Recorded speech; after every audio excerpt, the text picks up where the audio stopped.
Hello guys, welcome to the video. I hope you all are well. Today's videos, guys, is Lazy Mages for Season 10. This is a starter build. This is recorded on the PTR. If this video is still here, then you know it is fine. If you guys don't want to hear me yap, there will be a build, guys, right here. I'll put the link to this in the description of the video as always. At the moment, Mobility is not updated for Season 10 because it's not available yet, but there will be a stat guide here, guys, as soon as possible. This is my profile.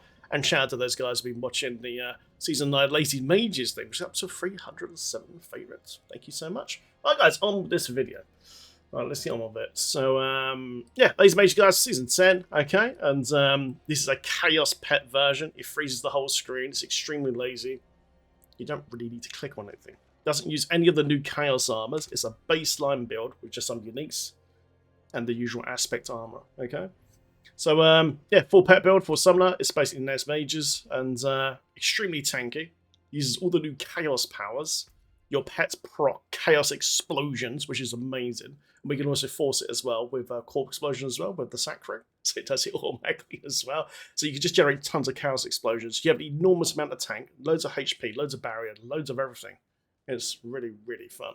Alright, so straight in action. Then we go through the usual stuff. Let me just pop my potion, guys, which is a literal advantage. Sage's Wisp, rid of main Buzz, and Super Spice, just get out all rares, attack speed, lucky chance up as much as possible. Brilliant. Right, so let's go into Hell Type. Let's go into Hell Type as always. And show this build in action, guys. This is a tried and tested thing I've done for many, many, many seasons now. And it's very fun. It's really good. Right, here we go then, guys. Bit of Hell Type, yeah?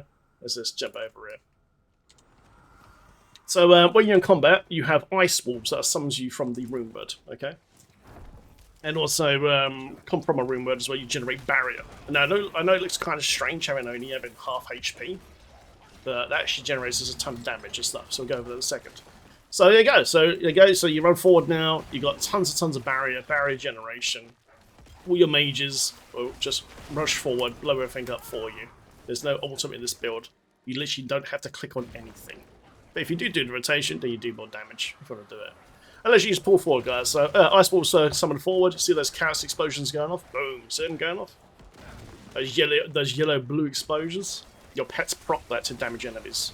And because the Nes Mages and the Ice Balls, you know, attack so fast and explode, you get loads of these Chaos Nukes as well, which is really, really nice.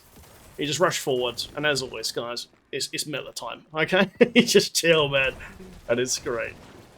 It's fantastic. Alright then, guys, so if you are doing pits, okay, the usual rotation is cast Blight for the damage buff, cast Tendrils to bring everything into one spot, and then you cast Bone Prison, and then cancel Bone Prison to buff your DPS for your pets from Kaelin Edict's passive, because Bone Prison is classed as pets dying, which is really, really strange, okay? And that's literally what you gotta do. It's a lovely starter build. Let's go back to town. Let's go through the gear, and more importantly, guys, the new Chaos powers.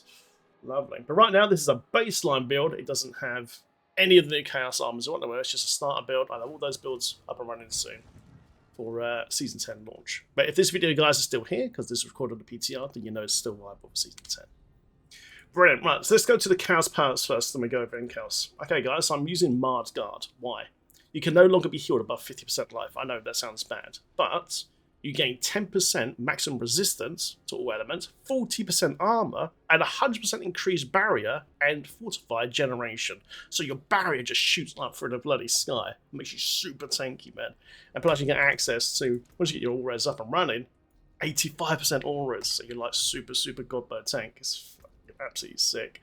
Okay, and then guys, you pair that with a Beast Cornered. For every 10% life you are missing, you gain 20x increased damage and 5% damage reduction. So we're forcing ourselves to lose 50% of our health already, and then straight away we just get a huge amount of damage, an extra 100% damage there and a ton of damage reduction. And then if we spend resources to force our life even lower, we get even more out of that as well. So that's when Blight comes in pits and things like that.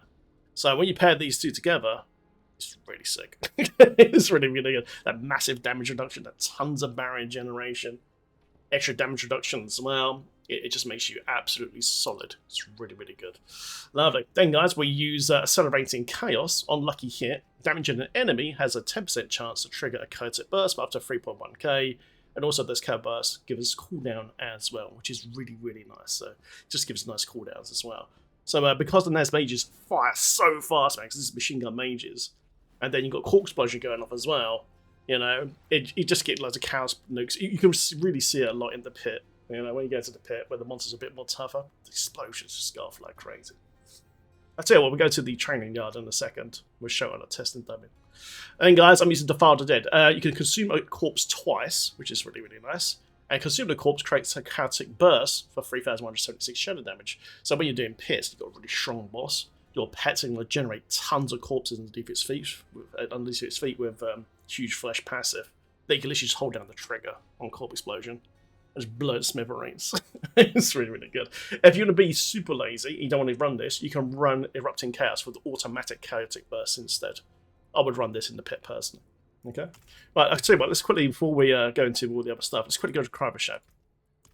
And we'll go see how many chaotic bursts we can get off on the test dummy quickly. We'll summon a bunch of them. But watch this, guys. It's very, very cool. So when the blue-green flash goes off, that's the chaotic burst going off. And that damage really, really adds up as well. Right, there we go. Let's pop it in. Got a little pirate necro at the moment. Arr! It's good to do that. As I said, it's the little pirate necro. Right, here we go. So let me just go up to here. Let's just change this to multiple training dummies. There we go. And look for the blue-green flashes. Look. Proc. This is not me casting Corp Explosion either. Because our sack ring is doing it. And it's only at 1.4. Then we can hold down the trigger to force corp explosions, and you just get total chaos nukes everywhere. It's absolutely fantastic because the mages are attacking so fast as well, and they got double cast from here as well. It just destroys. Okay, it's absolutely great. Oh, by the way, guys, the shadow version from Season 9 of this build no longer works on Season 10. It was fixed, by the way. So back to Skeletal Mage damage and Mindel. There you go, guys. Look at the procs. Fantastic, isn't it? It's good. Right then, so let's go for the gear, man. Right then, guys. On the helmet, we're using Curse Aura for automatic application of Decrepit Fire and Iron Maiden. This aspect can be quite hard to get at the start. So if you can't get it, don't worry. It's not absolute must-have. It is nice though. Just pop in Bloodgetters aspect instead, which is very, very easy to get at the start of the season. That will increase all your pet damage by an absolute ton. If you do get Curse Aura, pop it on just for the quality of life thing. Okay.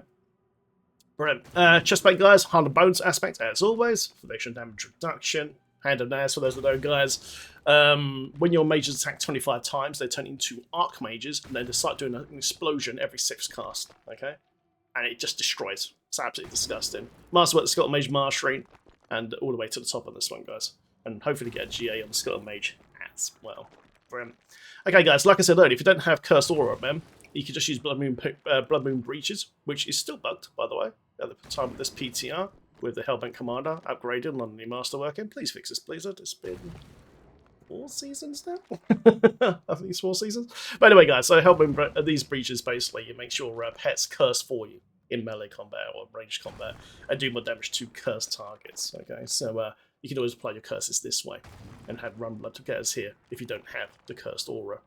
Rune mode, guys, Neo Se. Okay, so while we have a barrier up, basically, so while we avoid health damage, we summon Spirit Wolves completely. Those Spirit Wolves, guys, will just rush forward all the time, freeze everything, proc the chaos damage, and just CCs everything. It just makes leveling and grinding at the start of the season just so easy, and it's fun. And that's the main thing, it's really, really fun as well. It's good. So, guys, on the GA on this, you want a GA Hellbent Commander, muscle that all up to the top. Okay. Boots, guys, is Cult Dominion for the +2 pets. Intel Armor, all res as always. Though on this build we can drop that armor now because we've got the additional armor from the from this now instead. So probably put HP there. I love a stat guide in the video description, guys, once it's released on Mobalytics. On weapon, guys, we're using Service and Sacrifice as always to increase our mage damage by an absolute ton, up to 200%. And Masterworking, always Skeletal Mages can attack twice with Skeletal Mage damage. Because the faster our mages are blasting, guys, then the faster the NAS explosions are going off, and more chaos nukes we're getting as well from the new season buff. Awesome. Then, guys, for Rune Word here, I am using a Nagu Q. Okay, so this is like it's a starter build. We want to have our barrier up all the time just to get started. So Nagu Q, guys, just lets you have a barrier up all the time, no matter what, and it's going to be very hard for the monsters to kill you. Amulet, guys, is reanimation for the extra pet DPS, intelligence. You want Coastal Blood here, or Gloom with Hellbent Commander. You really want GA on the Hellbent Commander, muscle that to the top. And then Tempering guys, skeletal mage damage, and preferably tendrils, you know, so where you've got cap tendrils between your boots and your amulet, okay? But you can always use an ultimate in this build as well if you want to. You can pop out, say, Blood Mist and pop in an ultimate, because some of the ultimates are pretty sweet now for the next patch. But for this build is complete laziness. Like, minimal clicking, just walk around, does it for you. So that's why there's no ultimate in this build. Lovely. Using diamonds, guys, to cap out all res as always. Sack ring, guys, as always. Love this ring. It automatically raises your skeletons. There's corp explosion for you. Does those chaos nukes as well, which is really, really nice. And tendrils as well. Also does the priest aspect thing as well to give your pets all that damage buff as well when you have maximum pets in. Lovely. The skeletal priest for the win. It's a big damage buff. It's done for you automatically. And then, guys, ring of men down as always. Every 6th attack does a physical explosion. The most important stat on this, guys, is the physical damage. 7,146 while you're using a 2-hand scythe. If you use a scythe or a hammer, damage will go up to 7,146. That is the most important stat. It's more important than GA mastery for your pet mastery as well. But good luck getting the 7,146. And this maxed out onto the mastery as well. It's going to be tough. But we can use Chaos Gear, guys, for men down, unless they change it. That's why I've not put it in this build at the moment, because it's subject to change. But this works, so this will be absolutely fine. Lovely. Alright, guys, so that's the gear. Let's go over to the Book of the Dead. We're sacrificing the Reapers, guys, for the 20% increased shadow. This no longer double dips anymore. It's been fixed. But it's still best in slot now. Mages, guys, as always, on the extra shadow bolt. Faster they're casted, the more Naz explosions we get, and the more chaos explosions we get as well on top. And then sacrifice, guys, your Iron Golem for the 35 increased CHD. If you need more HP, you can do the blood one. If you need more attack speed, you can do both. Okay? Brilliant.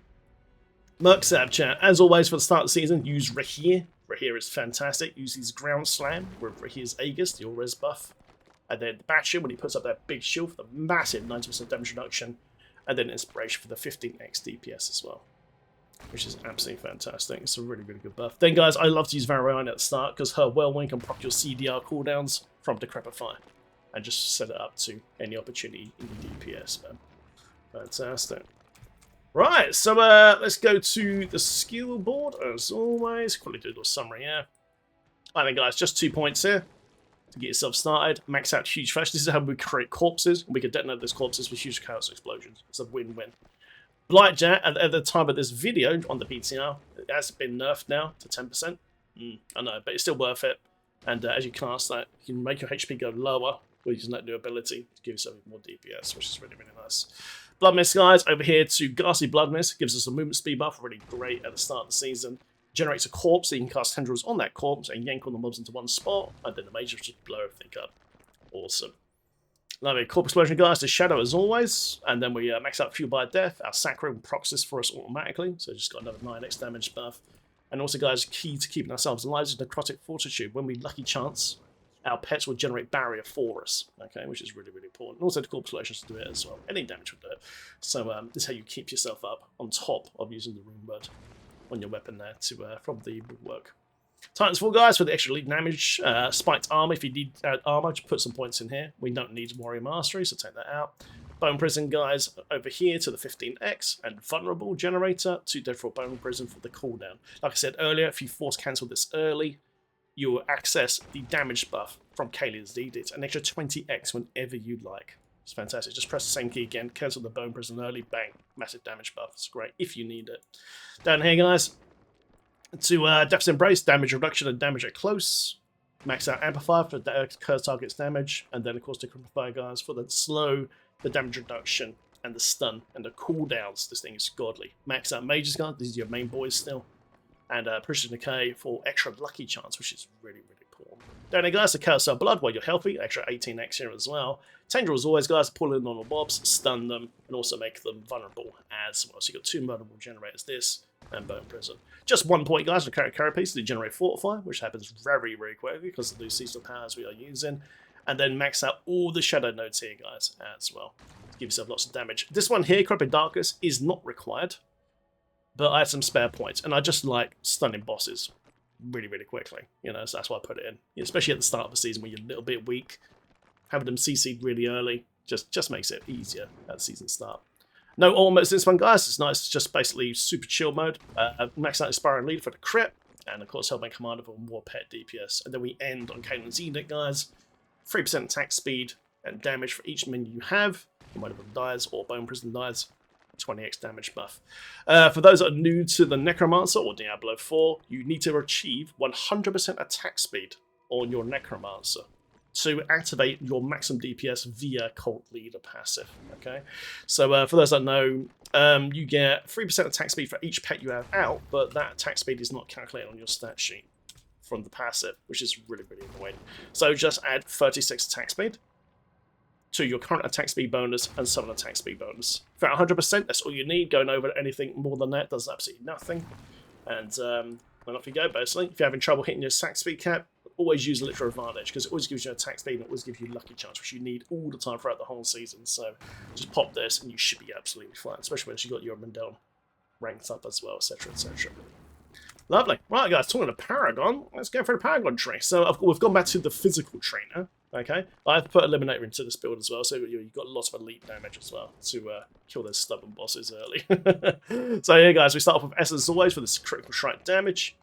Get board number 2. It's called Cult Leader, like we said earlier, 100% attack speed, guys, to max this out.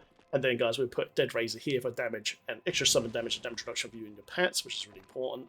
Then you come up here, make sure you activate this early as well, which is basically your mage damage. Don't worry about the Skeleton Warriors when we don't need it. And activate here. Board number 2, guys, is Frailty. So as we curse our targets, we get an extra 14% increased damage buff, which is absolutely massive. And right here, guys, we pop in Control. We use Control at the start of the season because the Ice Wolves are freezing everything, but stunning everything. So when you're at the start of the season, having a Control glyph here just gives you a lot of damage buff, because everything's CC'd all the time, and take advantage of that big DPS buff. Fantastic. Come up here, guys, into the next board, which is Flesh Eater. Our Sack Ring does this automatically for us for an extra 40% increased damage buff. And then you just use Corporeal. So we've gone back to Corp now, guys, rather than Abyssal, because we're now going back to the down version of this build. We want to buff that damage up to the top as we can. So that's why we're using Corporeal for the extra increased physical damage. And also it buffs the extra elite damage here and damage percent here as well on top, which is really nice. And then last, the last board is the Scent of Death. Okay, so with this damage reduction here, plus the damage reduction from the new season buff as well, and this board, which you unlock it fully, you become a tanking god, basically. You'd be very unlikely that you're ever going to die. Because if you go up to here as well, like this damage reduction here as well, you know, loads of health nodes. Once you got this unlocked with Paragon, you know, you're going to be really, really tanky. Really, really tanky. Then, guys, the last glyph here is Eliminator. We put this in because we need the extra elite damage to kill bosses and things like that. You know, the big bosses like Belial, things like that, super efficiently. Otherwise, without that extra elite damage, they just take too long to die. And it's just a bit of a slug. So I put this in just to make sure that you can blast them super, super early. Lovely. And there you go, guys. That is the build. Hope you guys enjoy it. Enjoy Season 10 launch when it goes live. And like I said, if this video is still here, then you know it is well. But thanks for watching, guys. See you in the next video. Thanks for watching. Lovely.